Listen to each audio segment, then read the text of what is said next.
থেকে কি এমন যোগ্যতা বেশি আছে যে তাদেরকে শুধু বদলি দিয়ে আমাদের বৈষম্য সৃষ্টি করে দেবে? প্রিয় সহকর্মীরা, আমরা এই প্রেস ক্লাবের সামনে বলতে চাই, দেশবাসীকে জানিয়ে দিতে চাই, আমরা কোনো কথা শুনতে চাই না। যদি বদলি হয়, যে শিক্ষক সবাইকে বদলির আওতায় আনতে হবে। বিশেষ করে যাদের এনটিআরসির সনদ আছে, এখানে কিন্তু বদলি দিতে তাদের কোনো ঝামেলা বা কষ্ট করতে হবে না।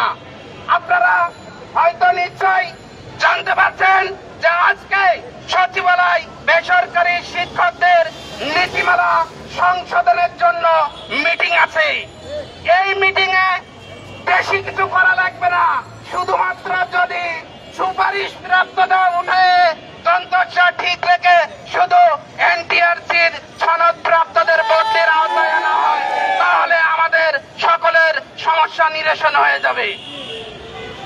আমি আমার তো বক্তব্য বেশি দীর্ঘায়িত করতে চাই না, শুধু এইটুকু বলতে চাই, যদি আমাদেরকে বদলি না দেওয়া হয়, আমাদের প্রতিষ্ঠান আজকে খোলা, এই জন্য হয়তো আমাদের উপস্থিতি এখানে কাম্য সংখ্যা নেই মনে করতেছেন যে এদের সংখ্যায় কম, কিন্তু না, আমাদের প্রত্যেক প্রতিষ্ঠানে এরকম এনটিআরসির সনদপ্রাপ্ত শিক্ষক কিন্তু 10 জন 5 জন এভাবেই আছে।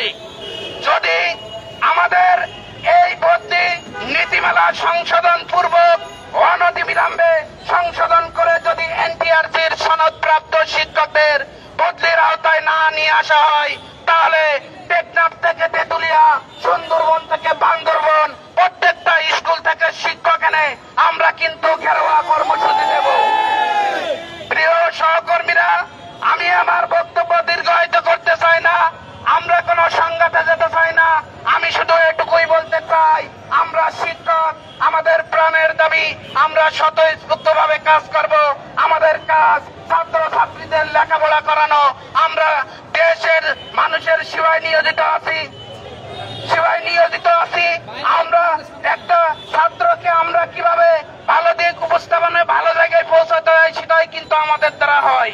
আমরা কিন্তু বাংলাদেশের এমন কোন সেক্টর নেই যে সেখানে আমাদের ছাত্র বা ছাত্রী নেই। কাজেই আমরা শিক্ষক, আমাদের আচরণ ভদ্র নম্র, তার মানে এই নয় যে আমরা কিছু পারি না। আমাদের এখানে একটাই কথা, কোনো বৈষম্য থাকবে না, বৈষম্যবিহীন বদলি নীতিমালা প্রকাশ করে অনতিবিলম্বে সকলকে বদলির আওতায় নিতে হবে। এই বলে আমার সংক্ষিপ্ত কথা শেষ করলাম। আল্লাহ হাফেজ। এই পর্যায়ে আমাদের মাঝে বক্তৃতা নিয়ে আছেন আমাদের এনটিআরসির সনদপ্রাপ্ত বদলি প্রত্যাশীর সম্মানিত পরিচালক জনাব মোহাম্মদ রবিউল স্যার। রবিউল স্যারকে আমি বক্তৃতা করার জন্য বিশেষভাবে অনুরোধ করছি।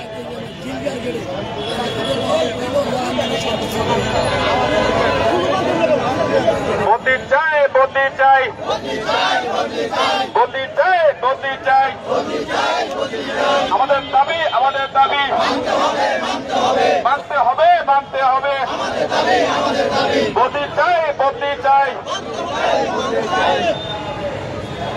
সম্মানিত শিক্ষকবৃন্দ, সারা বাংলাদেশের টেকনাফ থেকে তেঁতুলিয়া, রূপসা থেকে পাথুরিয়া পর্যন্ত যে সকল শিক্ষক মন্ডলী আজকে বৈষম্যহীন বদলির দাবিতে জাতীয় প্রেস ক্লাবে উপস্থিত হয়েছেন, সবাইকে আমাদের পক্ষ থেকে আন্তরিক সালাম এবং শুভেচ্ছা জানাচ্ছি।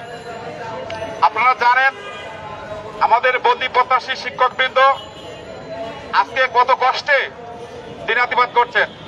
একজন শিক্ষকের বাড়ি সাতক্ষীরায়, তিনি চাকরি করেন কুমিল্লা। একজন শিক্ষকের বাড়ি রাজশাহী, তিনি চাকরি করেন চট্টগ্রাম। অথচ এই শিক্ষকদের বদলির দিতে একটি পয়সাও লাগবে না। তাহলে শুধুমাত্র আমলাতান্ত্রিক কূটকৌশলের কারণে এই শিক্ষকদের বদলির ব্যবস্থা হচ্ছে না। আজকে রাষ্ট্রের হাজার হাজার কোটি টাকা অপচয় হয়, লুটপাট হয়, কিন্তু শিক্ষকরা কিন্তু সেই টাকাতে চেতে আসে নাই। শিক্ষকরা যে বদলি নীতিমালা হয়েছে, আপনারা ইতিমধ্যে শুনেছেন, এমপিভুক্ত শিক্ষকদের বদলি একটি নীতিমালা হয়েছে। সেই নীতিমালাতে শুধুমাত্র এনটিআরসি এর সনদধারী শিক্ষকদের বদলির ব্যবস্থা করা হয়েছে। এই বদলির ব্যবস্থা করাতেও আমরা মাননীয় শিক্ষা উপদেষ্টা মহাশয়কে ধন্যবাদ জানাতে চাই। তবে আমাদের জোর দাবি এই বদলি নীতিমালা সংশোধন করতে হবে। আজকে দুপুর 2টার সময় এমপিও নীতিমালা ও জনবল কাঠামো পর্যালোচনা কমিটির মিটিং আছে।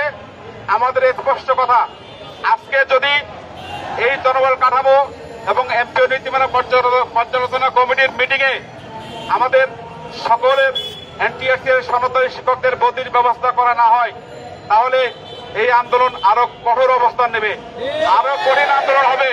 আপনারা জানেন এই প্রেস ক্লাবের প্রশাসন, পুলিশ এবং এনএসআই, এসপি সবাই আমাদেরকে চিনেন, কারণ আমরা শিক্ষকদের যে বৈষম্য, সেই বৈষম্য দূর করার জন্য সবসময় রাজপথে সরব থাকি। আজকে মিডিয়ার ভাইয়ের যারা আছেন সবাইকে আমি ধন্যবাদ জানাই, আপনারা আমাদেরকে সব সময় সার্বিক সহযোগিতা করে যাচ্ছেন। আজকে আমরা দুপুর 12টা পর্যন্ত সময় দিলাম। আমাদের আজকের দাবি হলো আমরা মাননীয় শিক্ষা উপদেষ্টা মহোদয়ের সাক্ষাৎ চাই। আপনারা জানেন গত 19শে সেপ্টেম্বর আমরা আন্দোলন করেছিলাম, সেই দিন আমাদেরকে সচিবালয়ের পক্ষ থেকে ডাক দেওয়া হয়েছিল এবং সচিবালয়ের কর্মকর্তারা আমাদের কাছ থেকে প্রস্তাবনা নিয়েছিলেন, কিন্তু সেই প্রস্তাবনা ছিল একটা চরম ফাঁকিবাজি। এই ফাঁকিবাজি করে আজকে আমাদেরকে যে বৈষম্য, সেই বৈষম্য আরো বাড়িয়ে দেওয়া হচ্ছে। এই ফাঁকিবাজিতে আমরা পড়তে চাই না। আজকে আমাদের সাক্ষাৎ কোন সচিবের সাথে নয়, কোন আমলার সাথে নয়, আজকে সাক্ষাৎ হবে সরাসরি মাননীয় শিক্ষা উপদেষ্টা মহোদয়ের সাথে। যদি আমরা দুপুর 12টা পর্যন্ত সময় দিলাম, দুপুর 12টার মধ্যে যদি সচিবালয় থেকে ডাক না আসে, তাহলে আমাদের এই শিক্ষক সমাজ, উপস্থিত শিক্ষক সবাই আজকে সচিবালয় অভিমুখে লং মার্চ করবে, অত্যন্ত শান্তিপূর্ণ হবে। আমরা চাই আমাদের প্রতিনিধি দল মাননীয় শিক্ষা উপদেষ্টা মহোদয়ের সাথে সাক্ষাৎ করবে এবং আমাদের দাবিটি উনি মেনে নেবেন। যেহেতু এখানে আর্থিক কোনো সংশ্লিষ্টতা নাই, তাহলে এই দাবিটি মেনে নিতে সমস্যা কোথায়? আমি সবাইকে ধন্যবাদ জানাই। আপনারা লং মার্চের প্রস্তুতি নেন, ইনশাল্লাহ কঠোর লং মার্চ হবে, আন্দোলন কঠোর থেকে আরো কঠোর হবে। সবাইকে ধন্যবাদ জানিয়ে আপাতত আমি আমার বক্তব্য শেষ করছি। এখন